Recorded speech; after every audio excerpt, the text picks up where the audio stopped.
স্বৈরাচার এই বিগত সময়ে আমাদের উপর কিভাবে বারবার নির্যাতন করেছে। বিগত 15-16 বছরে স্বৈরাচার ফ্যাসিস্ট হাসিনা সরকার এই দেশকে একটা ভারতের অলিখিত অঙ্গরাজ্যে পরিণত করেছিল। এই দেশ যে একটা স্বাধীন সার্বভৌমত্ব রাষ্ট্র, 1971 সালের মহান মুক্তিযুদ্ধে 30 লক্ষ শহীদের বিনিময়ে আমরা এই দেশ স্বাধীন করেছি। কিন্তু বিগত 16 বছরে এই ফ্যাসিস্ট আওয়ামী লীগ সরকার এই দেশকে ভারতের কাছে ইজারা দিয়ে রেখেছিল। এই দেশে স্বাধীনতা সার্বভৌমত্ব ভারতীয় আগ্রাসনের বিরুদ্ধে আমরাই যখন কথা বলেছি, সেই সময় ভারতীয় আগ্রাসনের বিরুদ্ধে কথা বলতে গিয়ে আমরা বারবার নির্যাতিত হয়েছি, আমাদেরকে কারাবরণ করতে হয়েছে, এমনকি আমাদের গুমের শিকার হতে হয়েছে। কাদের দ্বারা হতে হয়েছে? ফ্যাসিস্ট হাসিনা সরকারের আইন শৃঙ্খলা বাহিনীর দ্বারা। একটা দেশের সার্বভৌমত্ব রক্ষার দায়িত্ব থাকে সেই দেশের আইন শৃঙ্খলা বাহিনীর। সেই আইন শৃঙ্খলা বাহিনী যখন সেই সার্বভৌমত্ব রক্ষা না করে সেই ভারতীয় আগ্রাসনের বিরুদ্ধে যখন এই দেশের ছাত্র জনতা এবং সকল শ্রেণীর মানুষ যখন কথা বলে, সেই সময় তাদের উপর তারা নির্যাতন করেছে।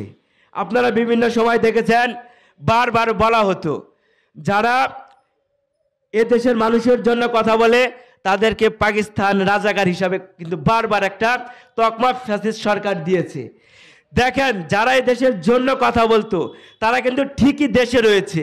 যারা এই দেশের মানুষের উপর নির্বিচার অত্যাচার করত তারা কিন্তু ভারতীয় দোসর এবং ভারতীয় ধারার যে তারা কিন্তু ঠিক ভারতেই তারা কিন্তু আশ্রয় নিয়েছে। তারা কিন্তু এই দেশে আশ্রয় নিতে পারে নাই, কারণ এই মাতৃভূমিকে তারা নিজেদের মাতৃভূমি হিসাবে তারা ওই রকম ভাবে মনে করে নাই। তারা ভারতের কাছে একটা অলিখিত অঙ্গরাজ্য হিসাবে এই দেশকে তারা পরিচিত করেছে।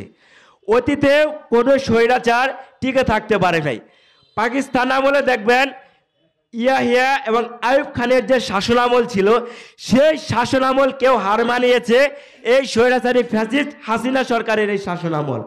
আপনারা দেখে থাকবেন, খুব কম অল্প সময়ে, 1 মাসেরও কিন্তু বেশি সময় হয় নাই, এই অল্প সময়ের মধ্যে 2000-এরও বেশি ছাত্র শ্রমিক জনতাকে এই ফ্যাসিস্ট হাসিনা সরকার শহীদ করেছে, খুন করেছে।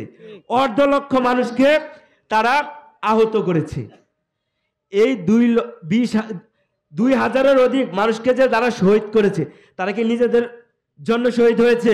তারা এই দেশের অধিকারের জন্য কথা বলতে গিয়ে শহীদ হয়েছে, এই দেশের সার্বভৌমত্ব রক্ষার জন্য তারা শহীদ হয়েছে।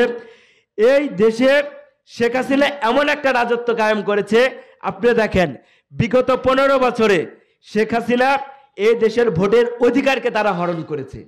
এই দেশের গণহত্যা তারা সংগঠিত হয়েছে। বিভিন্ন জায়গায় আপনারা দেখবেন এখনো আওয়ামী লীগের দোষররা বিভিন্ন জায়গায় কথা বলে। আওয়ামী লীগের দোষী হিসাবে পরিচিত জাতীয় পার্টি বিভিন্ন সময় সংবাদ সম্মেলনে বলে জাতীয় পার্টি এবং আওয়ামী লীগ নাকি 50%। জাতীয় পার্টি এই সকল হত্যাকাণ্ডের বৈধতা দিয়েছে এবং আওয়ামী লীগের সাথে থেকে এই সকল হত্যাকাণ্ডের বৈধতা দিয়েছে। আওয়ামী লীগকে যেরকম প্রত্যেকটা হত্যাকাণ্ডের জন্য বিচারের আওতায় আনতে হবে, এই হত্যাকাণ্ডের দোষর হিসাবেও জাতীয় পার্টিকেও এই বিচারের আওতায় আনতে হবে, কারণ এরা এর দায় এড়াতে পারে না। তাই আমরা বলতে চাই, বর্তমানে আওয়ামী লীগ সরকার কিন্তু জাতীয় পার্টির ওপর ভর করেছে। আপনারা বিভিন্ন সময় দেখবেন বিভিন্ন আন্দোলনের নামে দেশকে নৈরাজ্যের দিকে ঠেলে দেওয়ার একটা চেষ্টা করেছে। বিভিন্ন সময় দেখবেন একবার আনসার লীগ বাহিনীর ওপর এই লীগের লোক যুক্ত হয়, একবার শ্রমিক আন্দোলনের সাথে যুক্ত হয়, এমন বিভিন্ন নামে বেনামে নামমাত্র আন্দোলনের নামে এই আওয়ামী লীগের সন্ত্রাসীরা সেই জায়গায় যুক্ত হয়ে দেশকে একটা নৈরাজ্যের দিকে ঠেলে দেওয়ার চেষ্টা করছে।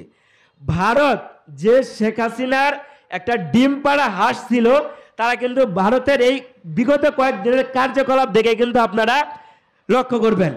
দেখেন, শেখ হাসিনা ভারতকে অনেক কিছু দিয়েছে, তাছাড়া কিন্তু ভারত এত কিছু করতো না। এই 15-16 বছরে বাংলাদেশের ট্রানজিট ব্যবহার করেছে, বাংলাদেশের বন্দর ব্যবহার করেছে, বিনিময়ে কিন্তু আমরা কিচ্ছু পাই নাই। আপনারা দেখবেন বর্ষার সময় ভারতের বাঁধগুলো যখন ছেড়ে দেয় তখন কিন্তু ওই চর অঞ্চল উত্তর অঞ্চলের লোকগুলো কিন্তু বর্ষার পানিতে আরো প্লাবিত হয়, এবং শীতের খরার সময় দেখবেন বাঁধগুলো এমনভাবে আটকিয়ে দেয়, খরা অঞ্চল কিন্তু আরো খরা হয়ে যায়। মানে শেখ হাসিনাকে ব্যবহার করে ভারত এত সুবিধা নিয়েছে, এত ভাবে সুযোগ সুবিধা নেওয়ার পর তারা সেটা ভুলতে পারে নাই। তার জন্য দেখেন শেখ হাসিনাকে সেই দেশে আশ্রয় দিয়ে বাংলাদেশকে নিয়ে ভারতীয় মিডিয়াটা একের পর এক যে অপপ্রচারগুলো করছে, এটা কিন্তু কোনো কিছুই ঘটছে না। তারা প্রথমে দেখেন এদেশের গণতন্ত্রকামী জনতা এবং এদেশের মানুষ তাদের ভোটের অধিকারের জন্য, তাদের ন্যায্য অধিকারের জন্য আওয়ামী লীগের স্বৈরতন্ত্রের বিরুদ্ধে কথা বলেছে। যখন এই দাবিতে দেশের সকল মানুষ সোচ্চার, তখন ভারতীয় এজেন্ডা কি ঠিক করলো, তারা তাদের মিডিয়াতে প্রোপাগান্ডা চালাচ্ছে তারা যে এই দেশে হিন্দু লোকদের উপর নির্যাতন করা হচ্ছে, অথচ ভারতের তুলনায় আমার দেশে হিন্দুরা কিন্তু অনেক বেশি নিরাপদ। ভারতে যেরকমভাবে প্রত্যেকটা সংখ্যালঘুদের উপর নির্যাতন করা হয়, আপনারা দেখেন ভারত একটা সাম্প্রদায়িক রাষ্ট্র, যারা মসজিদ ভেঙে মন্দির তৈরি করে। বাংলাদেশে কি এরকম কোনো ঘটনা ঘটছে যে মন্দির ভেঙে মসজিদ তৈরি করছে? যারা নিজেরাই সাম্প্রদায়িক, যারা নিজেরাই মসজিদ ভেঙে মন্দির তৈরি করে, তারা আমাদেরকে সম্প্রীতির বন্ধন শিখাতে আসছে। আমরা ভারতকে বলতে চাই, আপনারা যদি সম্প্রীতির বন্ধন শিখতে চান তাহলে বাংলাদেশকে দেখে শিখেন। বাংলাদেশ সকল ধর্মের মানুষ কীরকমভাবে মিলবন্ধনে ঐক্যবদ্ধভাবে তারা মিলেমিশে রয়েছে।